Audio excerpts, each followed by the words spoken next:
धनाना धाम यह वर्तमान का एक ऐसा गांव है जिसमें जन्म लिए एक संत ने पूरी दुनिया पर स्वर्ग बनाने की शुरुआत कर दी है। मेरा मतलब इस गांव में न तो कोई शराब पीता है और न ही किसी प्रकार का नशा करता है और न ही जीव हिंसा। यहाँ के सभी लोग उस संत के ज्ञान को सुनने के लिए सत्संगों में जाते हैं और घर पर बैठकर भक्ति करते हैं। वहाँ के सभी लोग केवल एक ईश्वर को मानते हैं जो कि सबसे बड़ा और सच्चा ईश्वर है। भक्तों को भगवान से मिलने वाले सारे लाभ होते हैं और बच्चे आपस में खेलते हैं और भक्ति करते हैं और वहाँ की फसल भी बहुत अच्छी होती है। इसका मुख्य कारण है वहाँ के लोग जो कि पर्यावरण को थोड़ा सा भी नुकसान नहीं पहुँचाते, क्योंकि उस संत के वचनों में ही इतनी शक्ति है कि कोई भी व्यक्ति नशा छूता तक नहीं है। सभी लोग आपस में भगवान की चर्चा करते हैं। संत रामपाल जी महाराज जी ही केवल एक ऐसे संत हैं जो वेदों के द्वारा विधि से भक्ति बताते हैं। हाँ, उनके रूप में तो स्वयं भगवान आए हुए हैं। वो ही केवल एकमात्र ऐसे संत हैं जो हमारे पवित्र वेदों, गीता और बाइबल सभी ग्रंथों को खोल खोल करके बताते हैं कि वह पूर्ण परमात्मा कौन है जिसकी हमें भक्ति करनी चाहिए।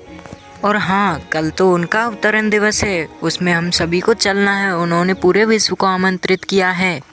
ऋतु दासी नाम की एक लड़की उनके अवतरण दिवस के सानिध्य में विशाल भंडारे के आयोजन में जाने के लिए बहुत उत्सुक थी, जो कि अपने भाई के कक्ष में जा रही थी और उसका भाई पूर्ण परमात्मा की भक्ति कर रहा था कि तभी वहाँ पे ऋतु दासी आ जाती है और वह अपने भाई से कुछ पूछने लग जाती है। उसका भाई अपने मंत्र पूरे करके उस माला को वहीं पर रख देता है और अपनी बहन की सारी बातें सुनने लग जाता है। अरे भाई, तुम मुझे बताओ कि अवतरण दिवस का मतलब क्या होता है? आखिर ये क्यों मनाया जा रहा है? इस दिन क्या हुआ था? मुझे बताओ कृपया करके, अवतरण दिवस क्या होता है? प्यारी बहना, यह दिन इसलिए मनाया जाता है क्योंकि इस दिन संत रामपाल जी महाराज जी ने इस धरा पर जन्म लिया था, जो कि किसी अवतार से कम नहीं है। कबीर साहिब के रूप में स्वयं अवतार संत रामपाल जी महाराज जी आए हुए हैं, इसलिए इस दिन को अवतार के नाम से मनाया जाता है। तुम समझी छोटी? जी भैया, मैं समझ गई कि आखिर यह दिवस क्यों मनाया जाता है। कल हम पुस्तक सेवा करेंगे, सभी को इसके बारे में समझाएंगे। अगले ही दिन वो दोनों बहन और भाई पुस्तक सेवा करने के लिए बाहर गांव आ जाते हैं और पुस्तक सेवा करने लग जाते हैं। तभी उसके भाई के सामने एक छोटा सा लड़का आ जाता है। बच्चे सुनो, यह पुस्तक रख लो, यह बहुत ही अनमोल पुस्तक है, इसे तुम भी पढ़ना और अपने माता पिता को भी पढ़ाना। और ऐसा बोलकर वह सभी को समझाते थे।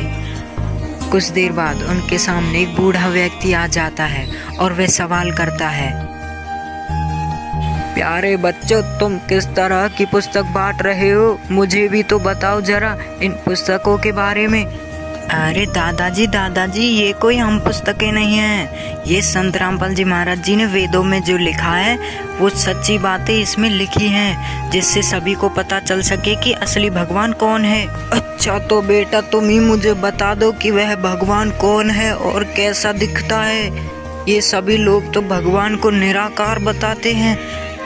दादाजी, भगवान तो साकार है, वो निराकार नहीं है। इस पुस्तक में उनके बारे में ही लिखा है और जिन भी महापुरुषों को वे मिले हैं उनका सारा ज्ञान इस पुस्तकों में लिखा है। कृपया करके तुम इन पुस्तकों को जरूर पढ़ना, तुम्हें सारा ज्ञान हो जाएगा। दादाजी, ये लो अनमोल पुस्तक और तुम इसे जरूर पढ़ना। और संत रामपाल जी महाराज जी के अवतरण दिवस में विशाल भंडारे का आयोजन है, उसमें भी जरूर आना। बेटा, मुझे कुल के मालिक एक भगवान की कब से तलाश थी, मैं जरूर आऊंगा विशाल भंडारे में। और ऐसा बोलकर वह बूढ़ा व्यक्ति वहां से अपने घर की तरफ चले जाता है। तो दोस्तों, आप लोग भी जानना चाहते हैं कि वह संत कैसा दिखाई देता है जिसे भगवान ने अपनी सच्ची राह दिखाने के लिए धरती पर भेजा हुआ है, हम लोगों को सच्चा मार्ग बताने के लिए। दोस्तों, आपको जान करके हैरानी होगी कि यही वो एक ऐसे संत हैं जिनके ज्ञान मात्र से लोगों के विकार छूट जा रहे हैं और बन रहा है धरती पर ही स्वर्ग। आज पूरे विश्व में संत रामपाल जी महाराज जी को विश्व विजेता संत घोषित कर दिया गया है। इन संत में वो सारे गुण मौजूद हैं जो कि एक सच्चे और अच्छे संत में होनी चाहिए, जो कि भगवान के बारे में सच्चा ज्ञान बता सके।